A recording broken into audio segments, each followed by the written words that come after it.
now. We're joined by former naval psychologist for the US Navy, Dr. Justin D'Arienzo. Good evening to you. You are a former naval operator, also as well you've been involved when it comes to the psychology of people going on some of these kind of missions. What do you think will be going through these people's minds now? They are experienced explorers and adventurers.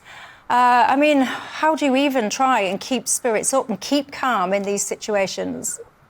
Sure. So certainly you mentioned these people are explorers, and they are the 10x people. I mean, they are adventurers, they are successful business people, and they've been in many high stakes situations before. So these people are like military operators, so to speak, even though they're civilians.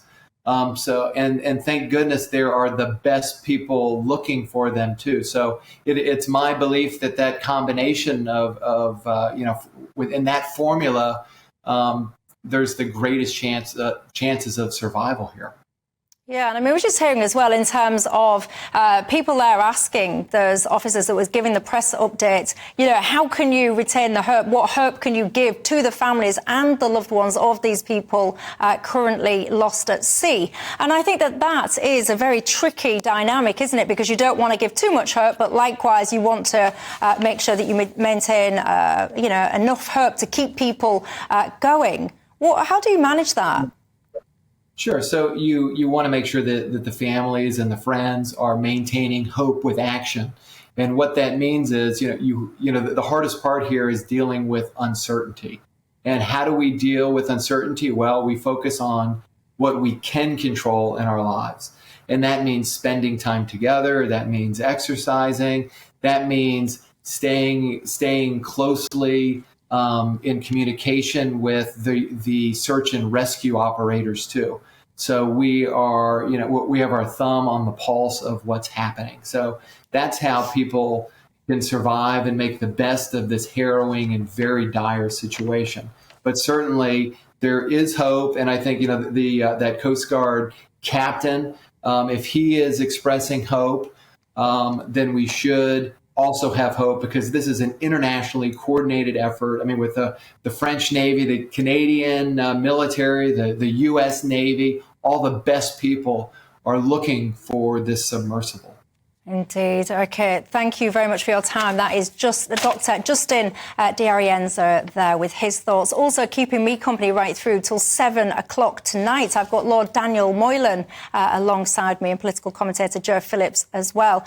Good evening to both of you. Good evening. Daniel, your thoughts on this situation? I mean, it's fascinating in an awful way to watch a potential tragedy unfold and to be so helpless watching it all. And all of us, I think, just got to keep our optimism up and pray that they recover and rescue these people while they're still alive.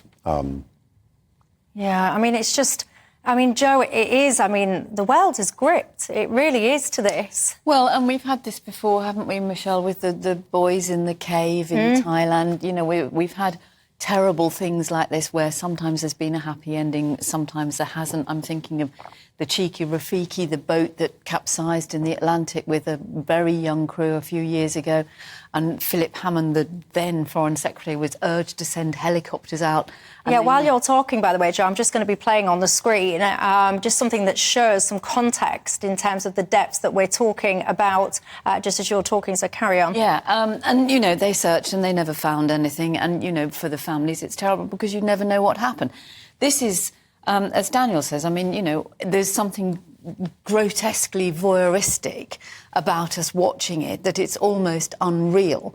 But I do remember many, many, many years ago, decades ago, there was a submarine that got stuck somewhere, and there was long before they had the same sort of technology that they've got these days. But, they're doing everything they can.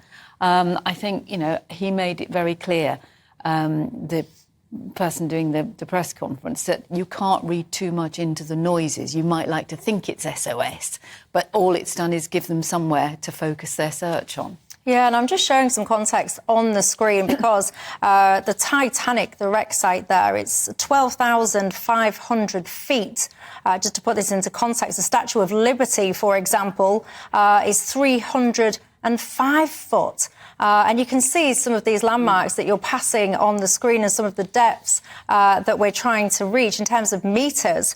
The Titanic, 3,810 metres. I mean, it's just incredible. And it's just beyond the kind of, you know, when it comes to getting that context of just how deep this is, and this is going to be one of the challenges. It's one thing finding this vessel, but then, Daniel, they've got to get it back up again. And even that itself, getting it back up, will take several hours to do that safely. It will, and I have no expertise in this, but clearly there's the possibility it's damaged in some way. Presumably it's lost its communications. And it could be damaged in other ways, so it might be difficult to get up. Yeah, indeed. You know, I was hoping actually that 6 o'clock press conference might have brought some positive news to us all, but alas not. The search does continue. The second there's any development in that story, we will, of course, bring that live to you here at GB News. Don't go anywhere.